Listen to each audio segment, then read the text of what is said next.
Hello, everyone, and welcome to today's webinar, Measure What Matters. My name is Christina Gogri-Campbell, and I'm the Director of Strategic Communications at Independent Sector, a diverse community of nonprofits, foundations, and corporate giving programs working to ensure all people in the United States thrive. This webinar is brought to you by Independent Sector and Prosper Strategies, the leading marketing and communications consultancy for the nonprofit sector. I am here today with our moderator, Alyssa Conrarty, President of Prosper Strategies. Hi, Alyssa. Hello. Hi, everyone. Many of you have joined us for earlier webinars about the Nonprofit Marketing Manifesto series, so if that's you, welcome back. And for those of you who are here for the first time, thanks for joining us. Today we've made it to the 10th of the 10 commitments. I almost said commandments, funny enough, in the Nonprofit Marketing Manifesto, which focuses on measurements.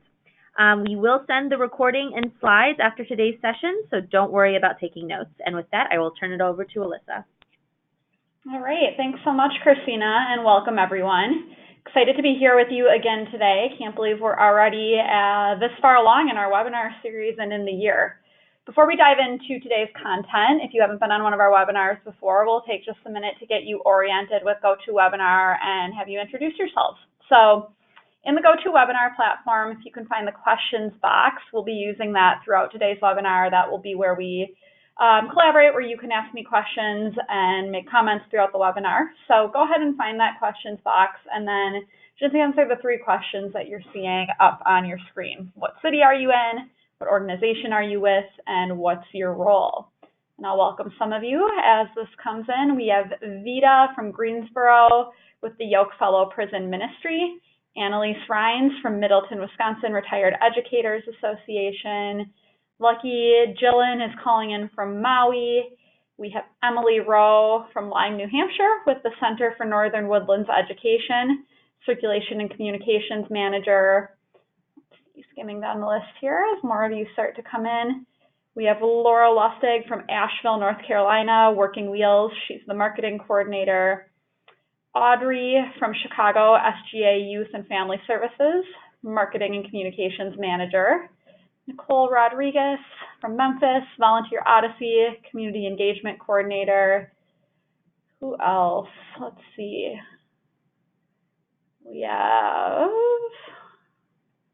looking for a good one where everyone answered the questions. Let's see. David from Larkspur Conservation in Nashville, Tennessee, Assistant Director. If I missed you, don't worry. Your chats are still coming through. I'm just not going to read off all of them as more people start to filter in. So thanks for joining. Nice to see some familiar names on our attendee list and some new names as well. For those of you who haven't been on a past webinar and don't know me, I'm Alyssa Conrarty. I am the co-founder and president of Prosper Strategies. We're a Chicago-based marketing and communications firm that works exclusively with the nonprofit sector. Some of our clients, names you might know, are organizations like Boys and Girls Clubs, the McCormick Foundation, Illinois Environmental Council, and many more. We work with clients like those to develop their messaging, create or refresh their brands, create marketing plans, and then stay involved to bring those marketing and communications plans to life. And of course, through that work, we get involved with marketing measurement pretty deeply. It's a topic that I often nerd out on with our clients, so I'm excited to do that with all of you today and just dig into where marketing measurement is today and where we see it going and where we feel it needs to go in the future.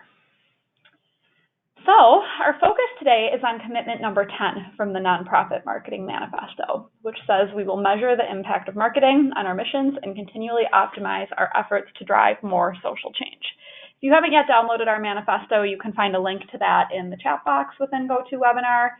That's where this content comes from, so you might want to pull that up while we're talking today. And this commitment goes on to say that we are unwilling to accept the notion that it is impossible to measure the impact marketing makes on our missions. It says we will do everything we can to develop approaches and tools that help us understand how our marketing efforts are impacting our missions today and how that impact shifts in the future as marketing continues to evolve. So that we will measure continuously to the very best of our ability and make real-time adjustments to our marketing based on what we observe as having the greatest impact on our missions. So for many organizations, some of you on the line, this commitment probably feels pretty aspirational, and that's totally understandable. tying marketing measurement to impact measurement is difficult to achieve, especially because most organizations really haven't cracked the code on impact measurement yet. So going all the way to where this commitment asks us to be today probably is not realistic. It's not where you should start. That's why I'd like to focus our discussion today around the two phases of marketing measurement that I believe are most accessible and realistic today that most nonprofits need to go through first before we can tie our marketing measurement to our impact measurement. And those two phases are first mastering measuring tactics, and then moving on to measuring against goals. Only once you've mastered those two approaches do I think you can really move on to measuring against impact measurement. And even then, moving toward measuring against impact measurement requires that your organization as a whole, beyond marketing and communications, develops a solid approach to impact measurement. So don't worry if you're not there today. We'll walk through kind of the pieces of this evolution that marketing and communications can own, and then we'll close by touching on where impact measurement needs to go in order for us to tie marketing measurement to impact measurement.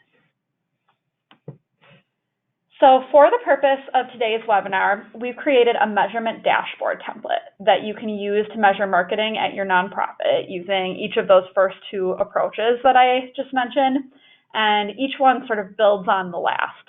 So you can go ahead and access that dashboard now for free. This isn't a paid resource, in the link in your chat box and on your screen. When you click that link, it will prompt you to make your own copy, which you can then edit. You own that copy, I can't see it, without any of us making other changes to your document. So these are Google Docs, but they're not Google Docs that once you make a copy, we'll all be able to see. I should mention also that because we're talking about measurement today, we are going to get into some pretty nitty-gritty and specific details and data. This webinar will be recorded. We'll be sending around a webinar recording and all of these slides, so don't worry if you miss something or want to come back to some of the more detailed content. So let's talk first about that first phase that I feel all organizations need to go through when it comes to measuring marketing, and that is simply measuring tactics. So if at your organization you're busy doing things like writing a whole bunch of content, designing collateral, writing blog after blog, and posting on social media, but you can't really clearly articulate how any of those tactics is performing, then this first phase of measurement, measuring tactics, is really where you need to focus. So what does measuring tactics actually mean? As I look at this, it simply means that you're keeping an eye on all of the available data associated with each of the key tactics and channels in your marketing plan so that you can really understand how the things that you're doing are performing relative to each other and get a sense of what's most worth your time and effort. So examples of tactics that might make it onto the list that you would be monitoring are things like email marketing, social media, events, media relations, blogging, direct mail. You can also think about not just tactics, but also channels, things like your website as part of this list of kind of categories that you might measure.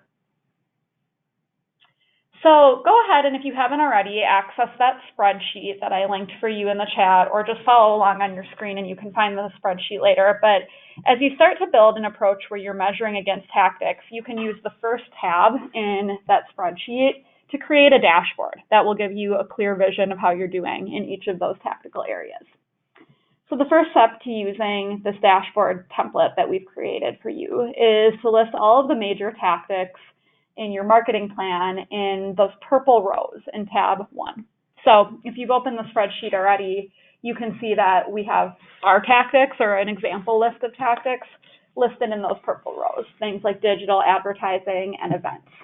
Thinking about your own marketing plan, or if you don't have a plan, just your own day-to-day marketing operations, replace our tactics with your own in those purple rows. And then for each of the tactics in your marketing plan or that made it into those purple rows, I want you to think about the data that you have available to track related to that tactic or that channel. So for digital tactics like social media or email, you'll have a lot of data at your disposal. For more traditional tactics like direct mail or events, you won't have as much to work with, and that's okay. But just think about what's actually trackable related to this tactic or this channel. You can make a big list outside of the template and then sort of narrow it down. So for each tactic or channel, would ask you to choose between 1 and 3, maybe 4 at the most, metrics that you can use to track the performance of that tactic or channel on a monthly or weekly or at minimum a quarterly basis. Examples of things you might track here include, if we're talking about email marketing, perhaps the number of clicks on emails sent in 1 month or 1 week. Might include something like engagements across all social media channels over a week, number of attendees at your events over a quarter, things like that. It'll really depend on what tactics you're looking at and sort of what your goals are, how you're approaching marketing. But once you've narrowed it down to a very specific list of tactics that you're going to focus on, and then metrics under each tactic, list those under the purple rows in column A of that first tab of the spreadsheet. And you can see an example of that here. And next, you're going to decide how frequently you will measure against each tactic. Will you measure weekly or monthly or quarterly? You can use the same frequency for every metric if that's possible. Often it won't be, or vary it based on what makes sense for your specific marketing mix. As you can see in our example, we're trying to really keep an eye on most of these metrics weekly, but for event attendance, of course, we're not having events weekly, so we track that on a quarterly basis, knowing that we typically have about 2 events per quarter, and there's sort of a regular cadence of activities going on around that event promotion. And the events all drive a relatively similar number of attendees. So here's an example of what this looks like once we've added in the tactics, the measures under those tactics, and then the measurement frequency. The next step here in this approach where we're measuring tactics is to decide what success looks like for each of those tactics. So for some tactics, success might just look like a positive trend line or growth in the right direction. For other tactics, success might look like hitting or exceeding nonprofit sector benchmarks, which I'll share in a minute as well, just a couple ideas of what some benchmarks are related to some of these tactics. Give that some thought and then put your success indicators for each metric in the white rows in column C, keeping measurement frequency in mind when you do. So really how I want you to think about these success measures is that these are the numbers that you want to hit on whatever that measurement frequency basis is, monthly, weekly, quarterly, and you'll want to use a less than or a greater than for each of these success metrics, depending on if it's something you want to be lower or something you want to be higher. So as an example, we might want to drive cost per new donor lead down. So our success metric for that would be less than $2. Well, we want to drive web traffic up. So our success metric for that would be over 2,000 visitors per week, for example.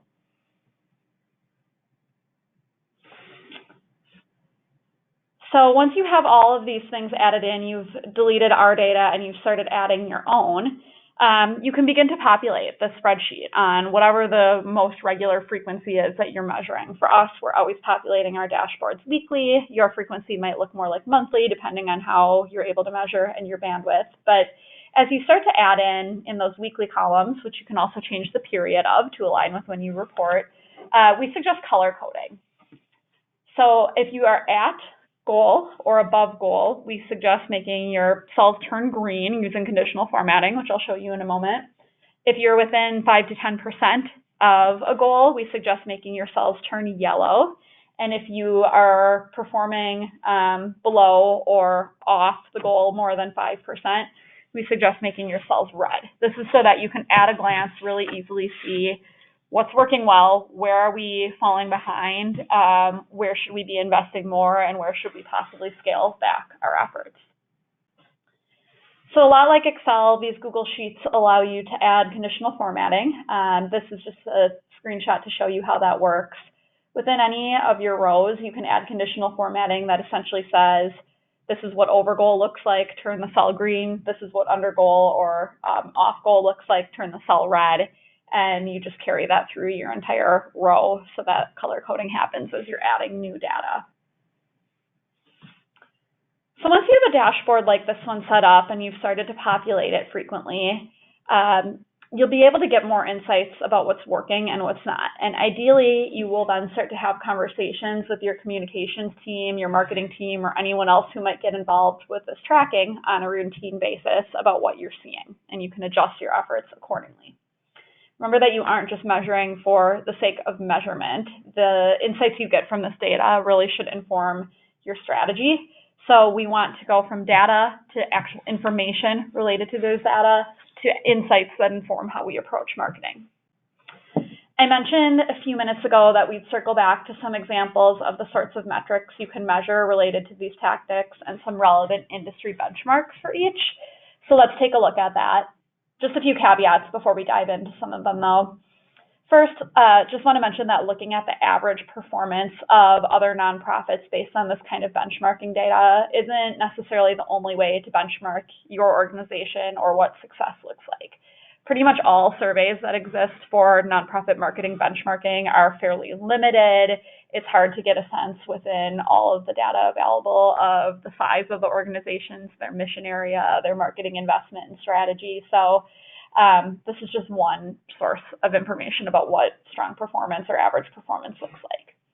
And then the second caveat is just that there are so many things that you can measure depending on what's in your marketing strategy. So these examples of metrics and the benchmarks around them that I'm going to share is in no way comprehensive. I'm intending here just to give you an idea of what's possible to measure and related performance, so you can see some of the things that you might think about, but don't tailor your dashboard just to these examples I'm showing you. Tailor your dashboard to what you're actually doing from a marketing perspective and the available data related to those activities. All the benchmarks I'm about to share with you come from M&R's benchmarking report, which is linked in the chat box. There's a whole lot more where this came from, so if there are things in your marketing plan that I'm not reflecting here, go there and see if there's available information about how other nonprofits are performing relative to those areas. So the first set of metrics and benchmarks that I want to share today is around email. My favorite two metrics to measure in relation to email marketing are click-through rate, how many people that open your email actually click on it, and response rate, which means how many people directly reply to your email. That number is usually very small, but it's a very good indicator of how your email is hitting. So you can see some of the benchmarks for both of those by email type here. I like that this is segmented by fundraising, advocacy, and newsletter emails. There's also many other email types that you might be using. To me, open rate really isn't all that telling anymore unless you start to see a big spike or a big dip in your open rate. Open rate to me is really just a reflection of, one, how much trust you have with your email subscribers, and two, how good your subject line is. Typically, it stays pretty constant after your database is relatively stable and growing at routine numbers. And it can also be thrown, open rate can really be thrown by the email reader that people are using to look at your email, whether that's on their smartphone or on their computer, to kind of falsely report open rate. Some of you might also be using email programs that allow you to measure engagement with the email, so how much time is spent reading it. Was it glanced at, skimmed, or actually read? And for those of you who are using your emails more to communicate full messages rather than to prompt people to go over to your website, looking at that sort of metric can be really useful. Second set of example metrics and benchmarks that I want to share today is around digital advertising cost per lead, and this is segmented by issue area. So this is just how much it costs to acquire a name and contact information for whatever a lead might mean in your nonprofit's world. Typically, it's going to be a potential donor or a program participant or maybe an event attendee lead, depending on how you're using digital advertising. So as you can see, this varies quite a bit by issue area. Animal welfare is the biggest outlier at only $1.20 per lead, not hugely surprising there. For all the challenges associated with working in animal welfare, and there are many. Marketing tends to not be the biggest challenge. We see animal welfare organizations perform really well in digital advertising and other areas of digital marketing. And then the third metric I'll share today is digital advertising return on ad spend. And what this means, this term, is for every dollar spent on advertising, we earned X dollars. This metric is the most relevant if you're using advertising to either attract donors or to sell revenue-generating programs or services or event tickets, where essentially advertising directly results in some sort of revenue exchange. As you can see here from this graph, search advertising has a far higher return on ad spend than social and display for nonprofits of all sizes. So good to keep in mind if you are doing any paid advertising as you think about weighing Google search advertising against display and against Facebook and other social channel advertising. Next up, let's take a look at social media. I personally do not love the idea of focusing on social media followers or total community size as one of your key highlight metrics, as I think that really tends to be more of a vanity metric often. It's not all that telling. Numbers are not the same as quality, right? So I would take this one with a grain of salt, but since people always ask about benchmarks in this area, you can use this graph to see where you should fall in terms of social community size based on averages, based on the total number of people on your email list.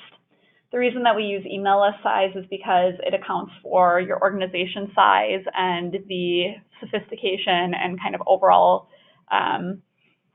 focus on digital marketing. If we just straight up used total community size, I think these numbers would not be all that telling. So you can see, other than cultural organizations, most organization types have a lot of trouble getting over 1,000 Facebook fans per 1,000 email subscribers. Anything more than a 1-to-1 is pretty difficult to achieve. And then other networks lag significantly behind Facebook in most cases, although I do think that's starting to shift, and I'll be interested to see how this data changes in 2020.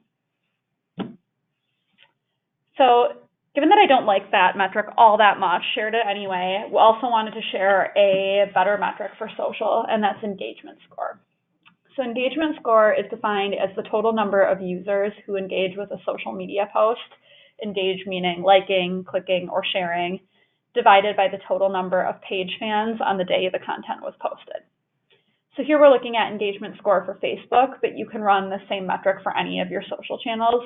As you can see here, most organizations aren't breaking over 1% engagement, which can be a little bit disheartening and might cause some of you to think twice about how much time you're spending on social. Those are just a couple of examples. Like I said, I encourage you to check out the M&R benchmarking report on your own time. Again, linked in your chat box for many more examples of how other organizations are performing and what you could be tracking and benchmarking against. Okay, so while understanding and measuring tactics against benchmarks like those is definitely a great place to start, as I mentioned earlier, this approach to measurement is not the gold standard. It has a lot of shortcomings, and I think that most organizations should move beyond just measuring tactics after a couple of years of doing that successfully. Measuring against tactics, big problem there is that it's really not tied in any way back to your organization's goals, the money you're spending, or how that money and time investment is moving the needle on your mission. So after you master that tactical measurement approach and get really comfortable with it, I suggest moving on to this next step in the evolution, measuring against goals. So you can find a template for this approach in tab 2 of the marketing measurement dashboard template. And we'll go over the steps for evolving that first approach into this one now, since they sort of build on each other. So the first step in measuring marketing's impact on your nonprofit's goals is to just get really clear about what your organization's overall goals are. And somewhat surprisingly to me, although I've gotten used to it now, this is not always clear to marketing and communications departments or staff within organizations. It's not always communicated clearly from leadership or from boards. So take the time to make sure that you really understand what your organization is focused on the highest level from a goals perspective. Of course, if your nonprofit has a strategic plan, it probably lays out a handful of long-term goals in no uncertain terms, which should give you the clarity you're looking for. But if you don't have a strategic plan, ask yourself, do you really feel that you can articulate your goals based on internal discussions you've had or other information that's been shared on an organizational level, not just on a marketing level? Or do you need to have conversations with your leadership team or with your board to better understand what are the 3 or 5 or 7 most important things we're focused on this year or over the next couple of years? On the screen here, you can see an example set of organization-wide goals. This should look familiar to you if you've been on our past webinars. This is the sort of high-level understanding of organization-wide goals that you're looking for here in this approach to measurement. So once you've determined the goals that your organization is focused on, the biggest, highest level goals, you'll want to start by listing each of those. Each of the organization-wide goals should go in the gray rows in tab 2, column A. And then under each of those organization goals, you're going to want to sort the marketing tactics that you're using under the appropriate goal that they correspond with. So write down each of the tactics that supports the first goal in the purple row below the first gray row. And then do that again for each of your additional tactics. You might have some tactics that support more than one goal. That usually happens. And if that's the case, you just want to slot those tactics under the goals that they seem most naturally supportive of. Each tactic should only go under one goal, even though it might support more than one. So on your screen here, you can see an example of this. Then once you've gone through that process, you can critically study the list of metrics for each goal and the associated tactics. And just ask yourself, does each of the metrics you've chosen really help you get a handle on whether that specific tactic is advancing the associated goal? If not, you'll probably want to eliminate that measurable from your dashboard. But if the answer to that question is yes, you can keep the metric. You may also discover some new metrics that you need to add. So like in this case, I would suggest adding possibly a donation page conversion rate or tracking of total online donations in the first bucket based on that first gray row goal. You might also end up with some tactics that don't correlate with any of your nonprofit's goals, that are just sort of irrelevant once you start to think about how you're handling marketing on the basis of your organization's goals. And when that happens, it might be a sign that you just really need to reevaluate whether that tactic still makes sense for your organization. In many cases, this will help you see that you need to cut a tactic, not just from your measurement dashboard, but from your marketing plan overall, or you at least need to start having some really critical conversations about whether that time is well spent on that tactic. So here's a closer look at the example of tactics and their metrics organized by goal. Once you've gotten this down, you have your tactics and your associated metrics organized by goal and narrowed down. You can go back through and carry over the goals and success measures that you used in that first approach I shared in tab 1, or you can kind of reevaluate them if that's needed based on how the reorganization has gone. But then we're also going to add a bit of additional data here in this measure against goals approach to get a better sense of how the tactics are performing in comparison to our organization's goals. So we're first going to add hard costs, that'll go in column D, and talent costs, which will go in column E. So for hard costs, you want to add those in. You can see examples in column D in the purple rows where each of the tactics are listed. Hard costs just means you'll want to list the total dollars spent directly to bring that tactic to life. So for something like digital advertising, that would simply include total digital ad spend. For an event, it might include the added up venue costs, food costs, production costs for the event, that sort of thing. And then talent costs, using column E, you can run a simple calculation to figure out what your talent costs are to bring the tactic to life, and then pop that number into those rows. So talent costs, what we mean when we say talent costs, refers to the cost of anyone on your team, whether they're full or part-time, plus any contractors or agency partners you might use to bring that tactic to life. So to figure this out, it'll be a rough calculation, and that's okay. Just multiply the base salary of each person on your team who executes on the tactic by the percentage of the total time that they spend on it. And then repeat that for each person who plays a role on that specific tactic and add up their numbers together. Your calculations won't be exacting, don't worry about that. If you don't have access to salary data, you may need to try to ballpark, and that's okay. But just to give you an example, let's say that someone is paid a total salary of $45,000. Maybe it's someone entry level on your team, and that person spends 10% of their time on social media. the total talent cost for that person's time on social media would be $4,500 per year. And then let's say you have a second person, same salary, also spending that much time, you'd add their costs as well. So you'd be at a total talent cost of $9,000 for social media. Hopefully you kind of get the idea of how that would work. Do some rough calculations and try to get your talent costs into column E in each purple row. And then finally, where this approach really starts to be valuable is in the last column that we'll add, and that's where you will track against your success measures, talent costs, and hard costs. You'll look at all of those together and sort of qualitatively, assess how much your tactic is doing to advance the goals that it's under. So think about, 1, are we hitting those success measures? 2, are the talent and hard costs relatively low for what we're getting? And 3, do we seem to be actually making progress on this goal? Thinking about all those things at the same time, give each tactic a score between 1 and 10 in column F of this tab 2 that we're working in. That column is labeled effectiveness. A low score means that you think the tactic is not really doing enough to drive the goal that it's under for the time and the money spent on it. And a high score means that you feel the tactic is doing a great deal to advance the goal that it's under and is very much worth the time and money spent on it. Over time, you'll see some tactics rise to the top as the most effective and some fall to the bottom as the least effective. You can then start to make choices about which tactics to continue, which ones to cut out, and how to best spend your time and money, which is really the beauty of this sort of approach.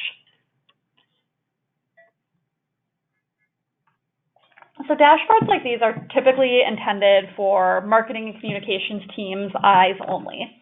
So you really should focus on making them easy to interpret and actionable for you and the people on your team, but not for necessarily your CEO or your leadership team or your board. But that doesn't mean that you should keep all of these data to yourself. At least once a year, but ideally quarterly, we suggest distilling the data from your dashboard into a report with a few key insights or takeaways that will inform your approach to marketing going forward, and then sharing those insights with your leadership team and board. Perfect time to do this is just before you embark on updating or creating a new marketing plan. Even if you're not doing it as regularly as quarterly, you should always be reflecting on what the last kind of year or whatever time period has looked like before you start a new marketing plan. And in these reports that you're sharing with leadership or with others, really focus on insights and their implications for your approach to marketing, not just the numbers.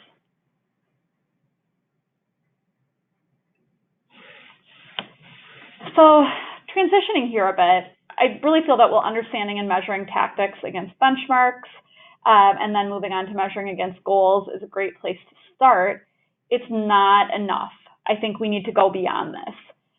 After you master both of these approaches, it's time to start thinking about how in your organization's kind of unique circumstances, how you can move toward tying all of this to whether marketing is playing a significant role in advancing your mission and how various different tactics contribute to that mission advancement.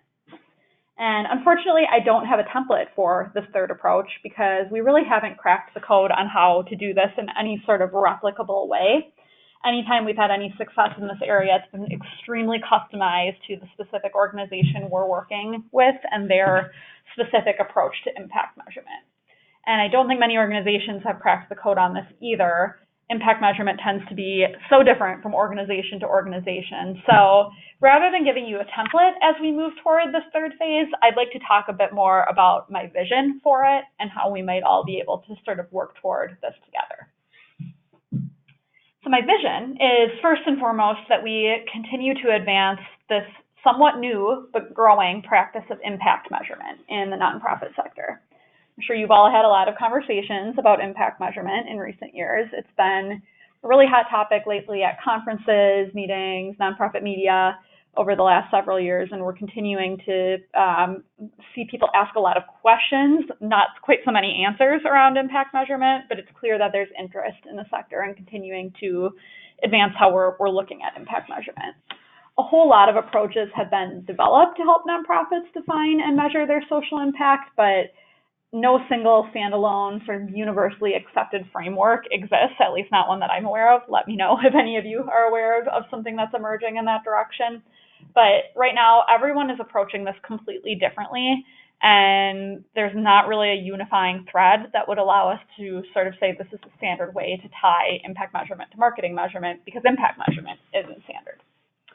And although measuring social impact has become increasingly important for nonprofits, and of course it's asked for all the time by donors and funders, it's still really challenging because we have to quantify things that seem unquantifiable or difficult to measure. And they're difficult to measure for a whole bunch of reasons as well. There's so many reasons that this gets difficult.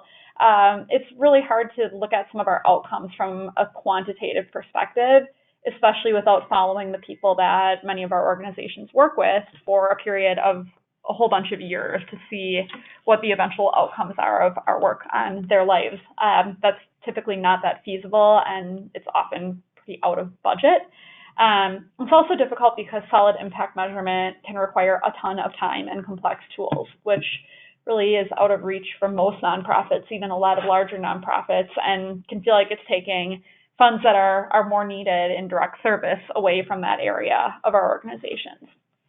And more than anything, I think impact measurement is difficult because there's no set of rules or terminologies or standard practices that exist that we can all unite around. So everyone's kind of reinventing the wheel at some level. So my first hope, my first part of this vision, is that we can standardize at least somewhat the practices that underpin impact measurement. And then my second hope is that we can use data from nonprofits across the country, like all of yours, to better understand which sorts of marketing approaches and tactics move which needles when it comes to making an impact and advancing our nonprofits' missions. If we had that sort of data, we could develop our marketing plans accordingly and then tie the things that we're measuring to kind of standard categories of mission impact. The M&R benchmarking study that I shared with you earlier is a great starting point for this, but we really need to be able to survey more organizations and go deeper into the role that the tactics they're using plays in advancing different aspects of their mission. So a lot of work still to be done here. Some strong thinking to get our sector headed in the right direction comes from McKinsey. Of course, they're kind of leading the way in some of this thinking, as they often do. They have an article titled Measuring What Matters in Nonprofits, and I've linked that in the chat box and on your screen. You can pull that up later for some reading that will either invigorate you or possibly put you to sleep, depending on your mindset on this topic. But within this article, McKinsey suggests that every organization, no matter its mission or scope, needs 3 kinds of performance metrics to measure its success in mobilizing its resources, its staff effectiveness on the job, and its progress in fulfilling mission. The specific metrics that each organization adopts to assess its performance in these categories, of course, will differ. But McKinsey offers this example that an environmental organization might rate the performance of its staff by whether clean air or water legislation was adopted, a museum by counting how many people visit an exhibition, things like that. So you can see how it might vary by organization type. But though those specific metrics will differ, any comprehensive performance management system, McKinsey says, needs to include all 3 of those types of metrics. So that gives us a start kind of at standardization. And if we move toward 3 standard types of impact measures like these, why couldn't we dig into the marketing approaches and tactics that are most often used to drive results in each of those measurement areas, and then break that down by organization type or issue area?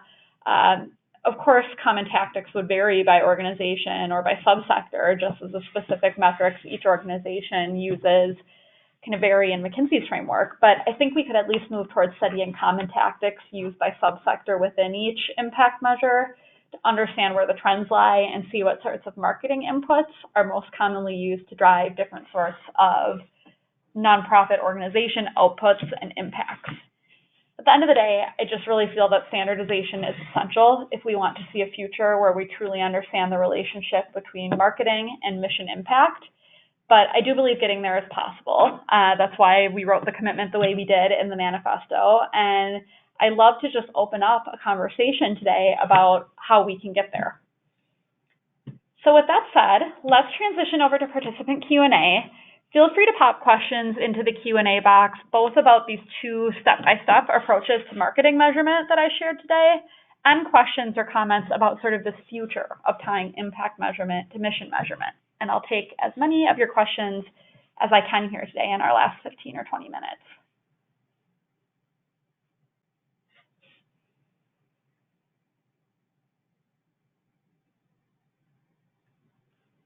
Okay, first question comes from Ryan. And Ryan asks, how should we share this information with other staff and board? You mentioned not sharing the dashboard. Yeah, Ryan, I suggest creating a much more polished and thoughtful report where you're summarizing a couple of your top level findings and their implications for your staff or your board or your leadership, and you're really thinking about highlighting for them the things that are going to be most impactful on how you approach marketing and on how your organization works in the future. They do not need all of this data. It's not essential to them and their jobs. It's important for you to think about how you're spending your time and effort.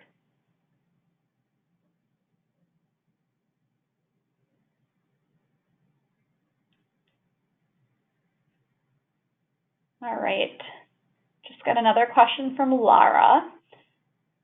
And Lara said, you mentioned vanity metrics. Can you explain what those mean? Yeah, so Lara, vanity metrics is a term that I think it's a bit of a buzzword in marketing. Refers to metrics that sort of look good on paper but don't really mean a whole lot. One of the examples I gave of a vanity metric is social media followers. It's easy to track. People like to ask about it. They like to see growth in that area, but it's really a quantity versus a quality metric. You could go out and advertise and buy hundreds of thousands of followers, and if they're not the right people and they're not engaged with your organization on social media, it doesn't much matter. So I would call that a vanity metric.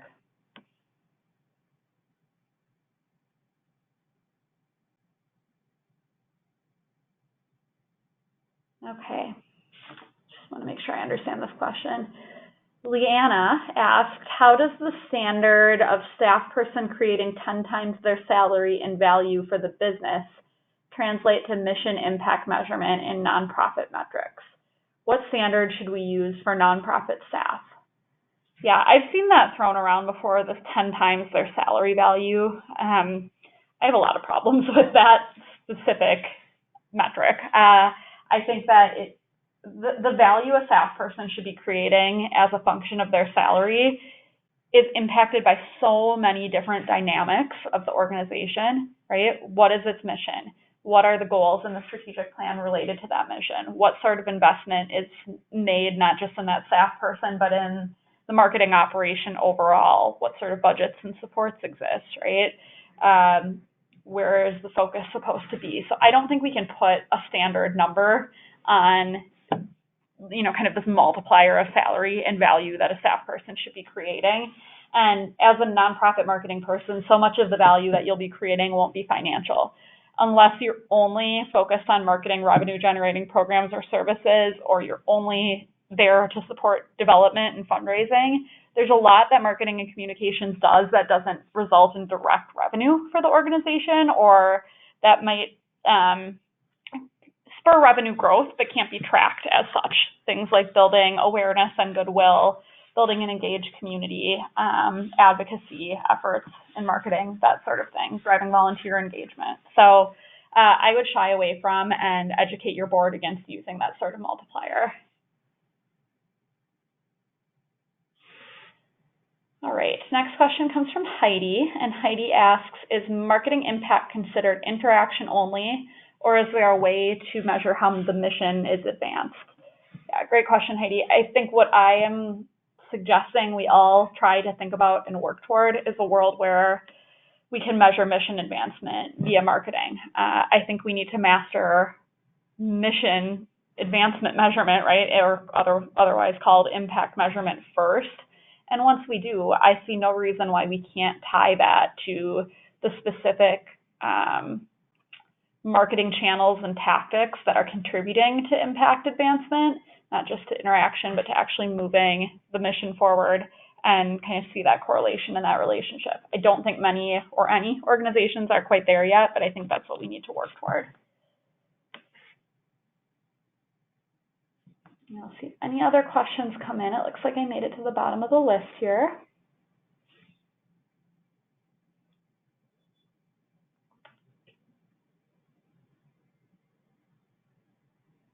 Okay.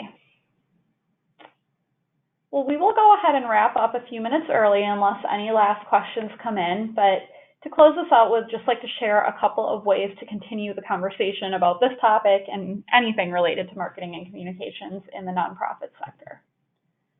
So first, earlier this year, Prosper Strategies launched a closed Facebook group that we're hoping will continue to serve as a community for those of you who have been finding value in our webinars and the wider world of nonprofit leaders and fundraisers and communicators. It's called the Nonprofit Marketing Collaborative. You can find the URL for that group on your screen and in the chat box, and I hope you will join us there. You will have to request membership, but I'll accept you quickly, and you can start communicating with your fellow nonprofit marketers there, asking questions, sharing ideas. We'd love to see that group continue to grow. And second, although we have made it now today with the conclusion of this webinar to the end of the 10 commitments in the Nonprofit Marketing Manifesto, our webinar series is not over. We are going to spend the last 2 months of 2019 talking about how to integrate all of the commitments from the manifesto together into your organization's culture and really make 2020 the year of your organization's nonprofit marketing revolution. So in that vein, our next webinar is November 6th. It is focused on building a marketing culture at your nonprofit. We will have a guest on that webinar, as we often do, Jamila Center from Illinois Action for Children, an organization that's been working on implementing aspects of the manifesto all year while going through a rebrand. So that should be a really great conversation. And then in December, we'll close the year out with a bang. On December 11th, we will be joined by Steve Majors, VP of Communications for Communities and Schools.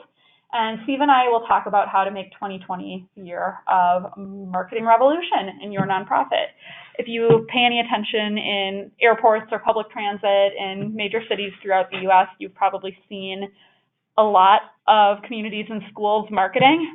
They've really invested in recent years, and I'm really excited to talk to Steve about what kind of making that shift has looked like. So please join us on both of those. You can register online at prosper-strategies/webinars.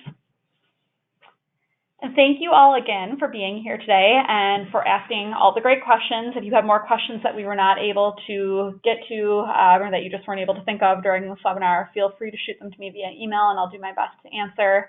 My contact information is on the screen if you need to get in touch about this or anything else. And until next time, best of luck during this busy time of year and keep driving your marketing revolution forward.